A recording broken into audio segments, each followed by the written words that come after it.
Sorry banget ya untuk video pembahasan dari amfibia, gue kemarin mengalami delay yang cukup lama. Tapi ya sesuai janji gue, dimana mulai saat ini gue bakal membahas amfibia per 2 episode. Dan pada kesempatan kali ini gue bakal membahas episode keempat dan kelima dari kartun amfibia season ketiga. Jadi mungkin cukup basa-basinya, kita langsung masuk aja ke pembahasan dalam 3, 2, 1.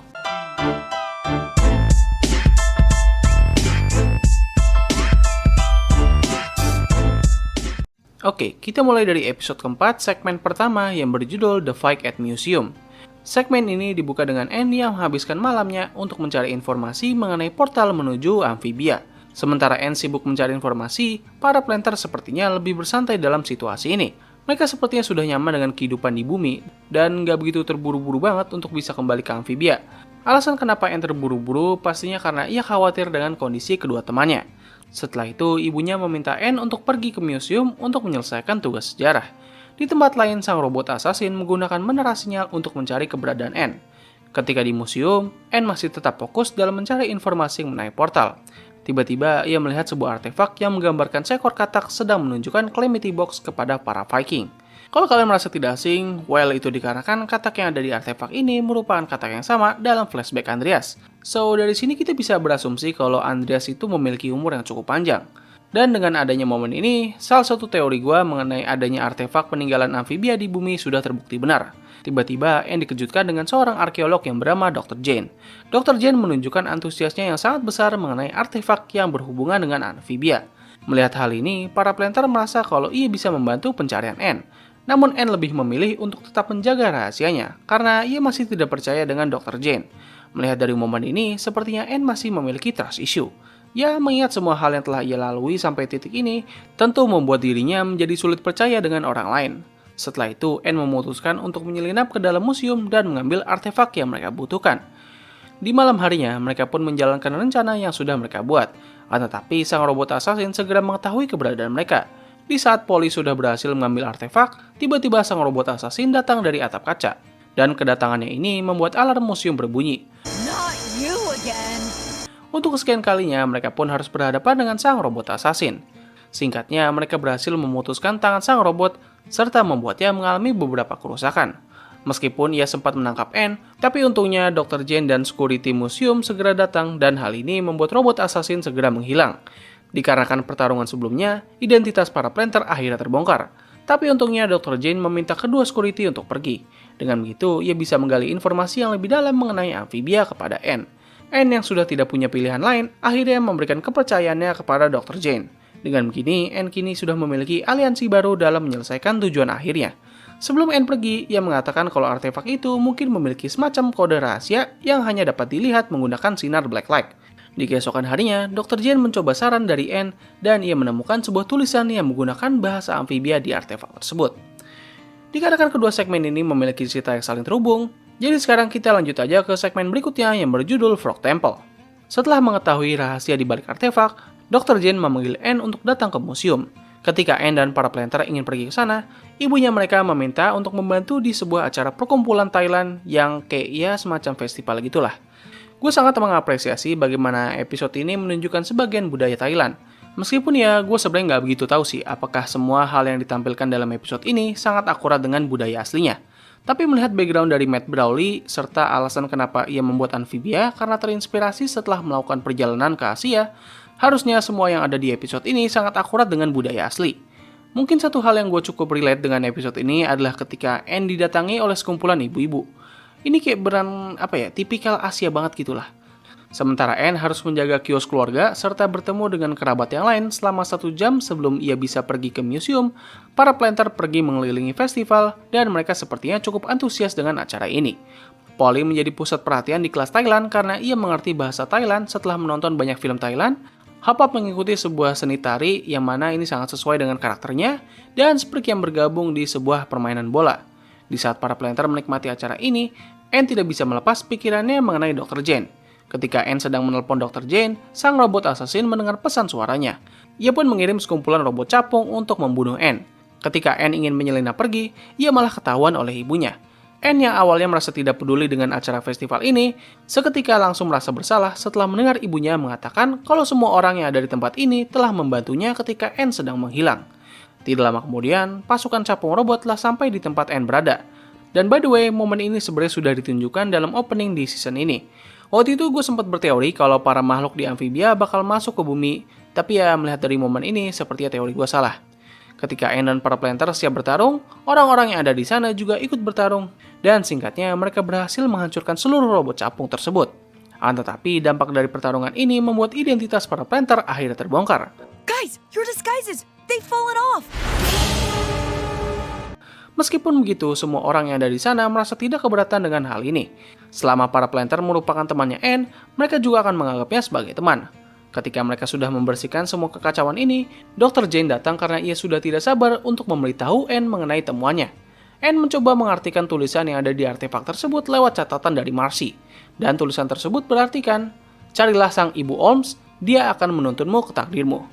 Olms sendiri merupakan salah satu jenis hewan amfibi. Salah dua dari mereka pernah ditunjukkan ketika Sprig dan Polly jatuh ke sarang Liesel dan Engwin. Sampai sekarang kita masih belum mendapatkan arti yang sebenarnya dari kata-kata ini.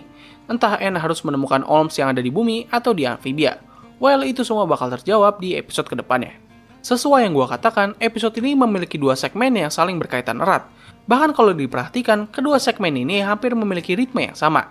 Semua diawali dengan Anne yang ingin mencari informasi, lalu di pertengahan identitas para planter terbongkar, dan diakhiri dengan sebuah petunjuk mengenai cerita ke depannya. Setelah sebelum-sebelumnya kita disajikan dengan berbagai episode filler yang bertujuan untuk pengembangan karakter serta world building, mulai dari sekarang seluruh cerita mulai bakal berfokus pada lore amfibia. Sekarang kita lanjut ke episode berikutnya, yaitu episode kelima, dengan segmen pertama yang berjudul Fixing Frobo. Melihat dari judulnya, harusnya kita sudah bisa menebak episode ini bakal berfokus tentang apa. Pada saat Anne, Sprig, dan Hapap sedang menonton video kucing, Polly menunjukkan kalau ia baru saja memperbaiki Frobo. Tetapi dikarenakan ia membuatnya dengan asal, Frobo mulai menembakkan laser dari matanya secara acak. Yang tentu hal ini membuat Hapap memintanya untuk menghentikan niatnya dalam memperbaiki Frobo.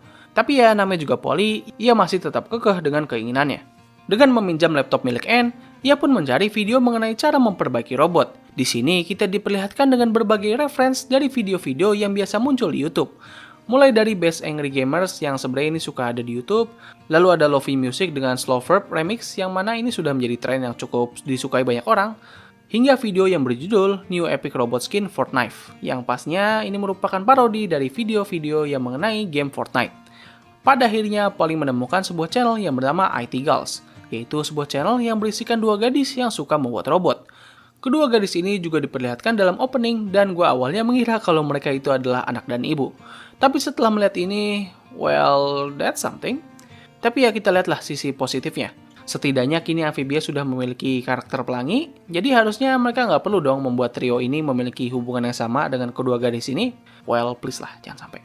Setelah mengetahui channel tersebut, Polly mengikuti semua arahan dari mereka cara membuat robot dengan benar. Hingga Polly berhasil membuat Frobo dengan benar. Namun dikarenakan Frobo tetap tidak aktif, ia pun mencoba video call dengan kedua gadis itu.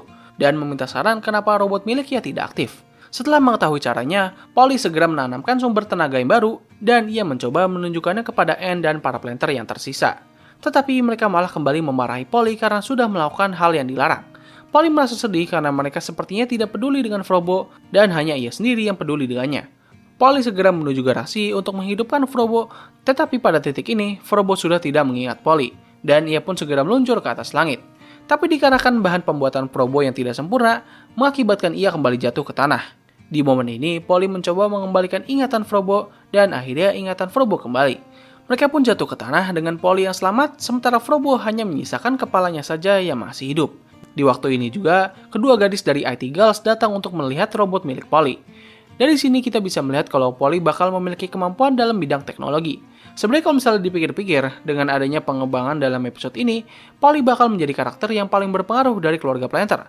Kalau sebelumnya ia awalnya sudah memiliki kaki dan hal ini benar-benar sangat membantu dalam petualangan mereka, kini dengan kemampuan Polly dalam bidang teknologi, kemungkinan ke depannya ia bisa mempermudah konflik yang mereka alami.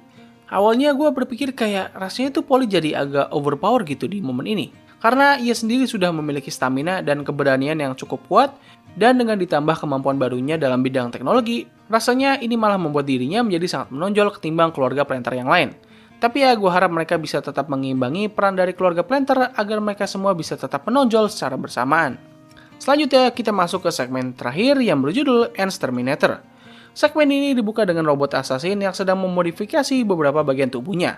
Mengingat dalam pertarungan terakhir, ia mengalami kerusakan yang cukup serius. Tiba-tiba, Andreas memanggil sang robot untuk meminta laporan mengenai misinya.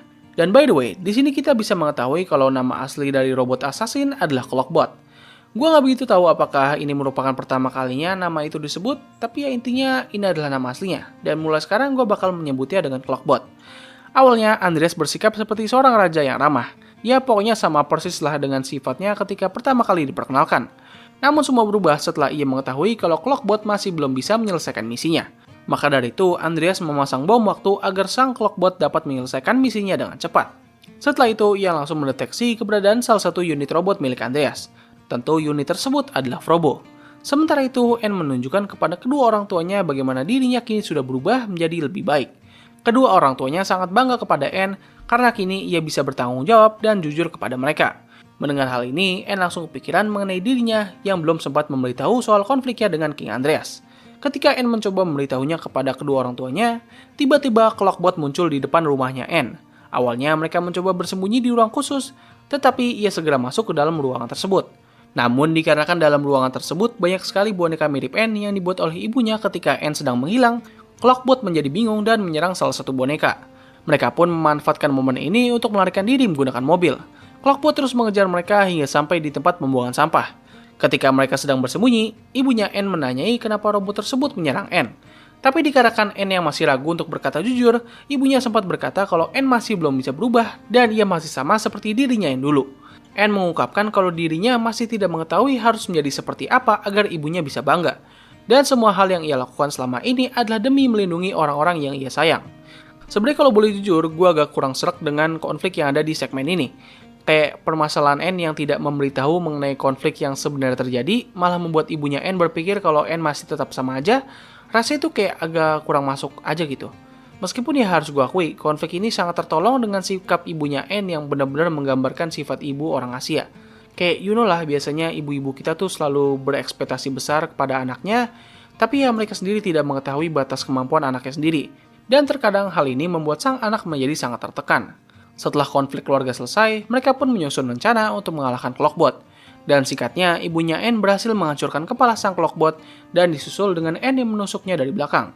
Merasa kalau mereka sudah menang, Clockbot menunjukkan kalau ia sedang dalam mode menghancurkan diri. Tetapi N segera berubah ke mode plus ultra untuk melemparkan Clockbot ke atas langit. Mereka pun berhasil selamat dan N segera jatuh pingsan. Dalam perjalanan pulang, para planter mencoba menjelaskan alasan kenapa N melakukan semua ini, tetapi ibunya langsung membalas kalau ia sudah mengerti kemauan anaknya. Episode ini ditutup dengan FBI yang kini sudah mengetahui keberadaan N dan para planter. Untuk kedepannya, sepertinya mereka bakal menjadi musuh baru, di mana N akan berusaha menghindari kejaran mereka. Lalu untuk Clockbot, kita masih belum tahu apakah Andreas bakal mengirim unit yang sama dengan teknologi yang lebih mengerikan, atau Clockbot yang sekarang sebenarnya masih hidup. Well, kita lihat saja nanti di episode kedepannya. Oke, jadi begitulah pembahasan dari episode keempat dan episode kelima dari kartun Amphibia. Jadi mungkin cukup sekian dari video gua kali ini. Mohon maaf banget kalau misalnya video ini agak delay, dan kalau misalnya ada misinformasi ataupun informasi yang kurang, kalian bisa tulis di kolom komentar di bawah. Jadi terima kasih atas waktu yang telah kalian luangkan untuk menonton video gua. Gua undur diri, sampai ketemu lagi di video selanjutnya.